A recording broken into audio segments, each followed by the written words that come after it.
Okay, the very last one. Okay, to close this off.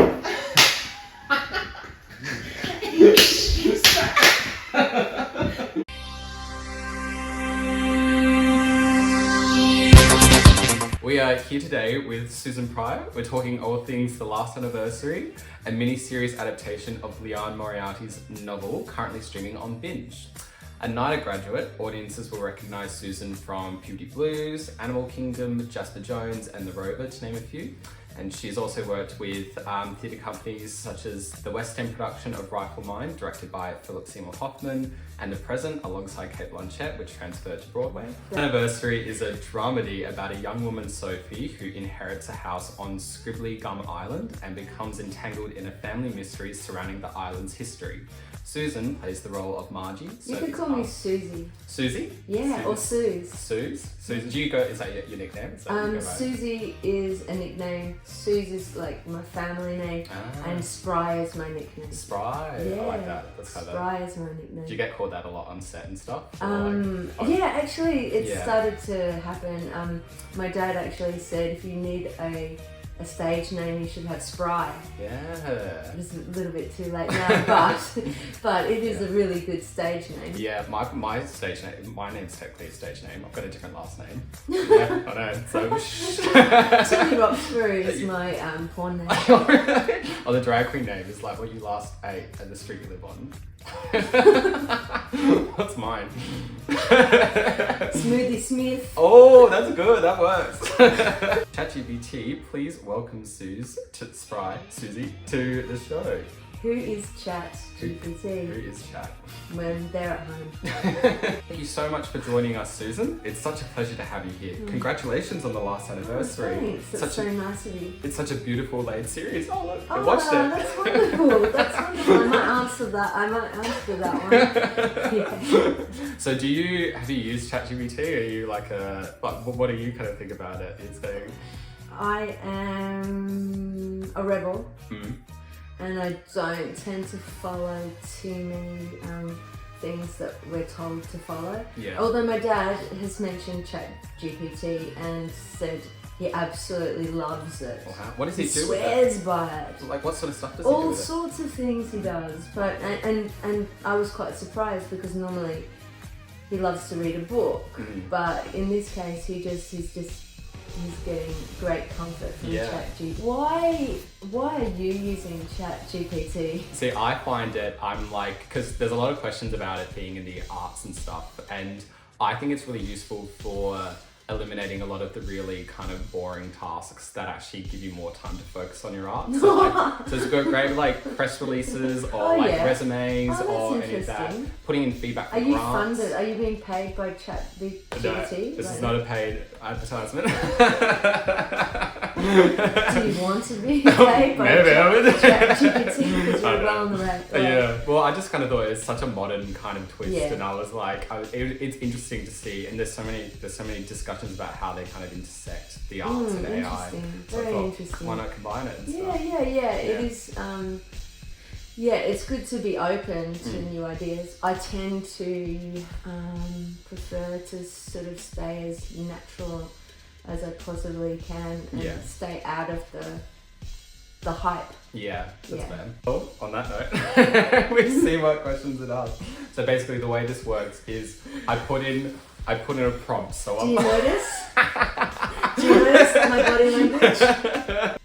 ChatGPT, ask Susan a funny question about the last anniversary. I'll be the judge of that. Let's see how funny it is. Suze, Scribbly Gum Island seems like a beautiful place, but between all the secrets and family drama, it also sounds a little stressful. If you actually inherited a mysterious house on a remote island, would you stick around or would you run for the hills? Ooh, it depended on whether there was a family already on the island. Like if it was just a house and I had the money to buy a boat, I would definitely take the house. Yeah. But if there was a rather interesting, complicated family surrounding that house in different houses around the island, I would definitely see what it was like for a little while and then sort of make from there. Take a judgment from there. Yeah. Because if it got too complicated, like a spider's web, Oh yeah. I would run for the hills. Yeah. Yeah. But do you think Margie, your character, would do the same? Yeah. Margie, the interesting thing about Margie is that she grows so much as a human being, just even in a short period of the story. Yeah. So I think the original Margie, and I don't want to give too much away. I think the original Margie would definitely say yes, but she would hunker down and try and be as comfortable as she possibly can. But the Margie that she's turning into, I feel like she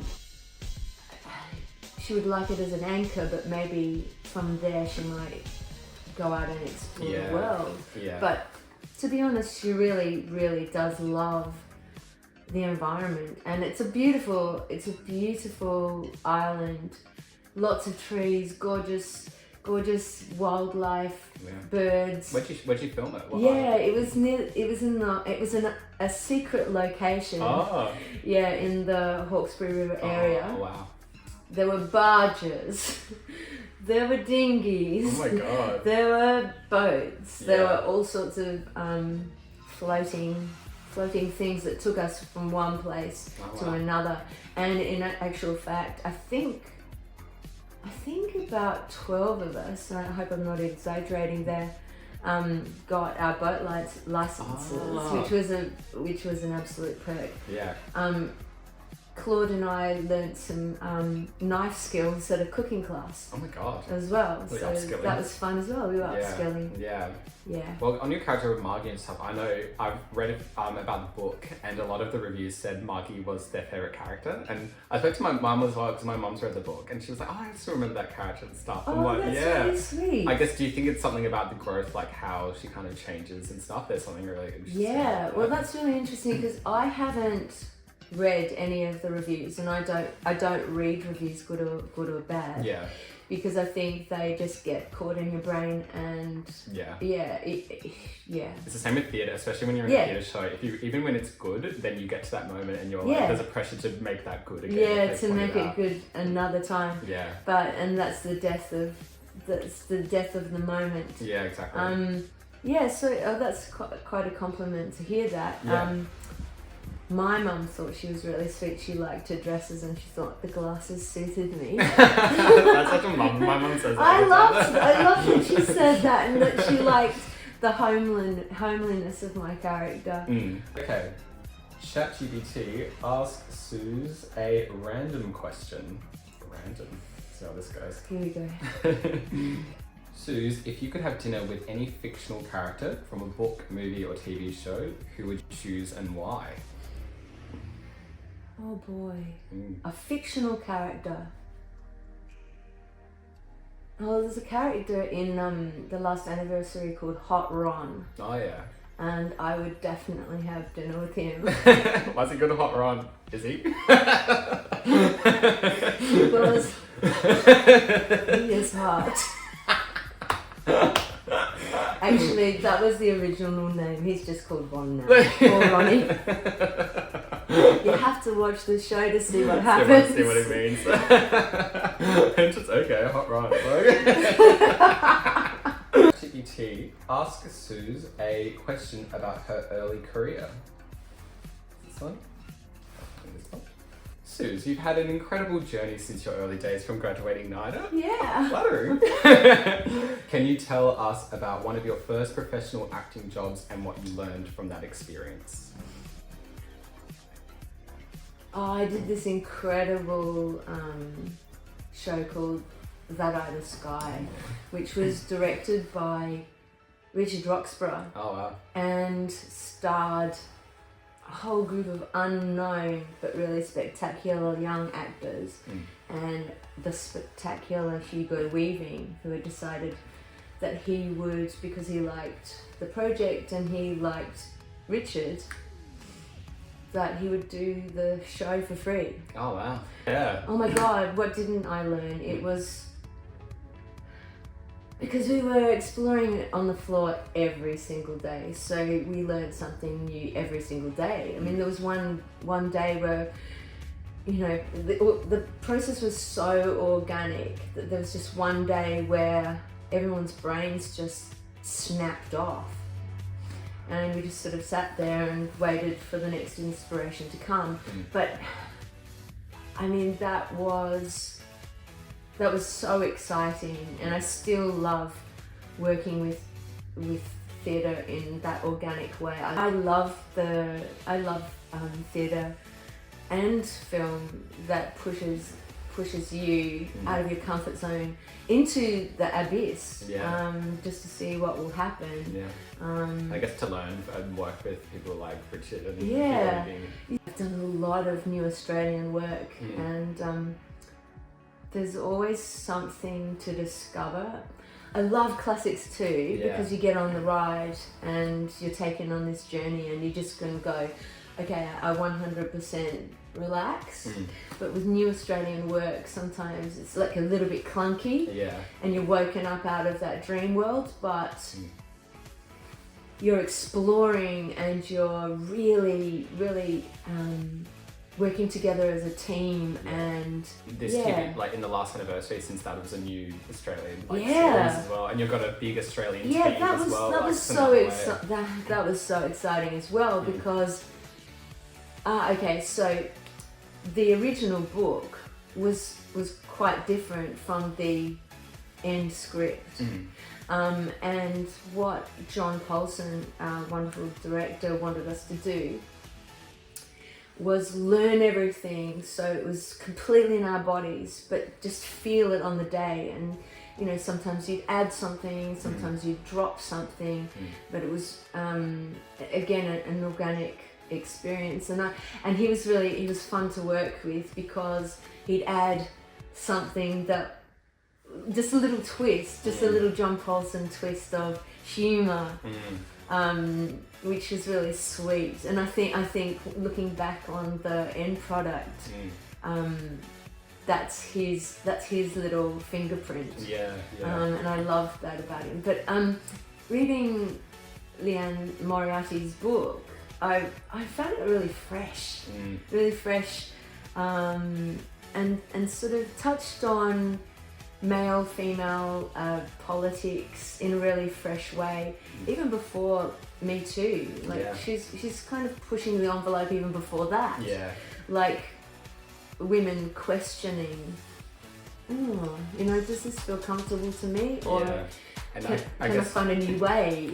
And like I guess her work is so kind of Australian in a way, but it's the reason why it is so universal. Like Big Little Lies was originally set in Sydney in the North Shore, but then it was the American version of the TV show, because it's like that story could still happen kind of anywhere else. That's why she has such a broad appeal. That's right. But this one specifically, and it was really, really sweet and fantastic that she did this.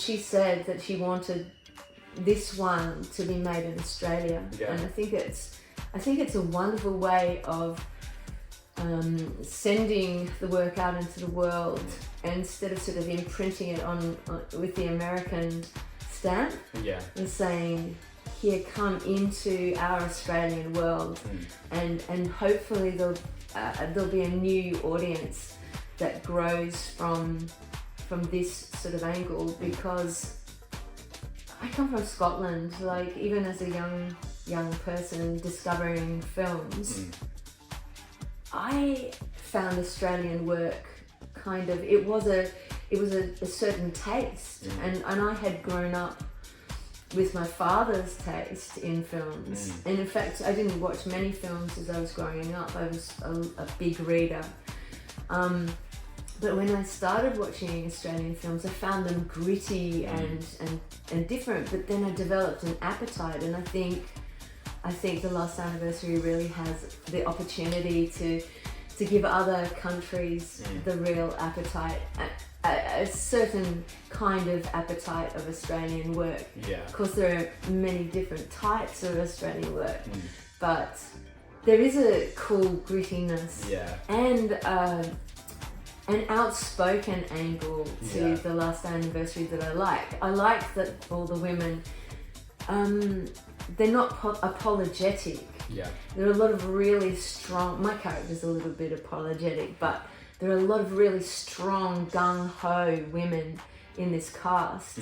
And I think that is fresh, and I think that seems like the new thing for me. Yeah, Australian talent is so well regarded overseas because it's like, you have to go through, I guess, so many obstacles to like get to where you are. So people are really like down to earth when they work, and it's there's a great friendly environment, and they're just very like really passionate about what they do. So their performances are really, really good. Yeah, like, I really watch like Australian ensembles like this. Are really fun to watch. Yeah. I mean, it was really cool because there are some people in the cast who have international careers in film, but everyone was pretty down to earth, and the technical side, the crew, the creatives, the actors, we all work together as a team. Susan, it's now my turn to ask you a question. Okay. No robots, no AI, pure human here.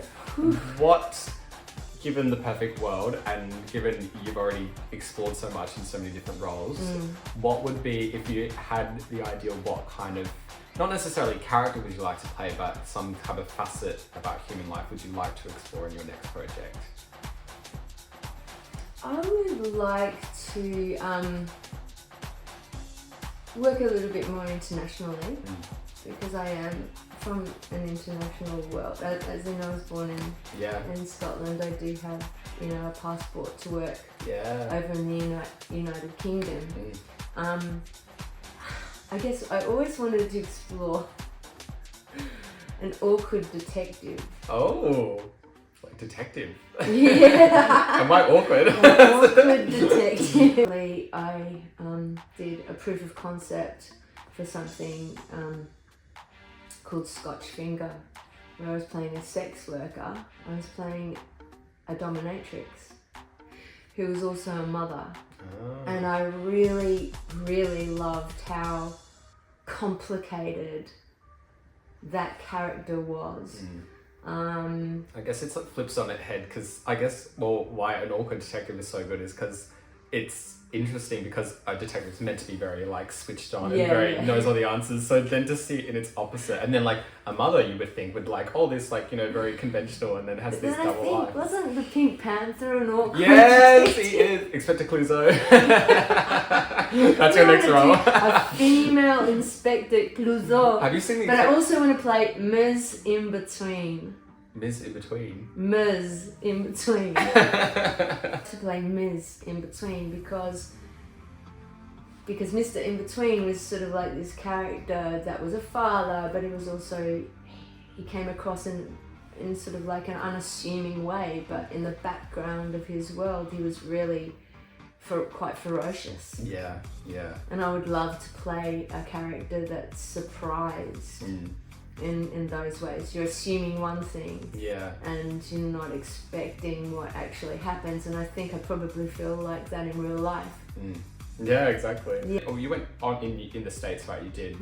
The Present. The Present. Yeah. So like, what was it like? Because obviously that had a Sydney theatre season, and then it went over to New York. Like, did you notice like a difference in like performing it overseas, or was it so kind of universal in a lot of ways? Well, the role in The Present, she was the wife of Richard Roxburgh. 13 Australians. I think it was the first all-Australian play that was done on Broadway. Wow. So that was quite an amazing feat. And all in like normal accent, because every time an Australian show goes over there, it's like, you have to do it, make it American. That's do right. That, And I feel the same way about the last anniversary, because we're all speaking in Australian, and that's quite exciting. I went to LA before COVID, and a little, just after I'd done Puberty Blues. And I was just having lunch with a producer and just shooting breeze, and another producer from Australia came up to this producer and started talking to him, and she didn't realise that I was in Puberty Blues. And then she started talking about Puberty Blues, and I said, I'm in that. She said, you should see this show. She said this to the producer. You should see this show, it's amazing. You should make an American version of it. And I'm like, you should definitely make an American version of it, but why can't they watch the Australian version of it, because the Australian content and that particular show is a piece of art. Yeah. And I think we have this idea that Australian work doesn't do well overseas, but last year Heartbreak High was the #1 show on Netflix worldwide in the US. I didn't know that. Yes, wow. the US That's loved amazing. it. H2O and Just Add Water, they loved that. Wow. And then they tried to do an American Kath and Kim and it didn't work. But it's like, just keep the Australian one itself works so well. You don't need an again, American it's sort version. of like, it's had to be it is an acquired taste. But then someone's got to have the guts to say no, let's leave it Australian. Yeah. And then you'll build that appetite. I guess it's great that like a show that the president went over with someone like, say, a Kate Blanchett with reputation to bring an all Australian, very Australian work to Broadway is really good for that way. Yeah, audiences over in New York, they embraced it as far as I could tell, because why I was so proud of that was that it was unashamedly Australian, people talking over each other and not spoon feeding you the information. The Present and Rifle Mind, I think they were both as real as we could make it. That was my intention. That's always my intention, unless it's sort of like broad strokes and it's like, who wants to live in your yard? Who wants the trouble, the noise, the dirt, the heat? That's your next show. Yeah, I do. Your turn to ask ChatGPT a question. Oh God! Oh, here we go. What do you want? What do you want to know about it? What should I have for lunch? That's good. Suze, I think you deserve something comforting and a little fancy today. How about a grilled chicken and avocado sandwich with a side of sweet potato fries and maybe a little lemon tart for dessert? That's just gone straight into my spirit. They must be seeing something, because that's exactly what I was going to have. Like? That's what I was going to have. Oh, really? No. Well, thank you so much for coming on the show, Susan. Oh, man.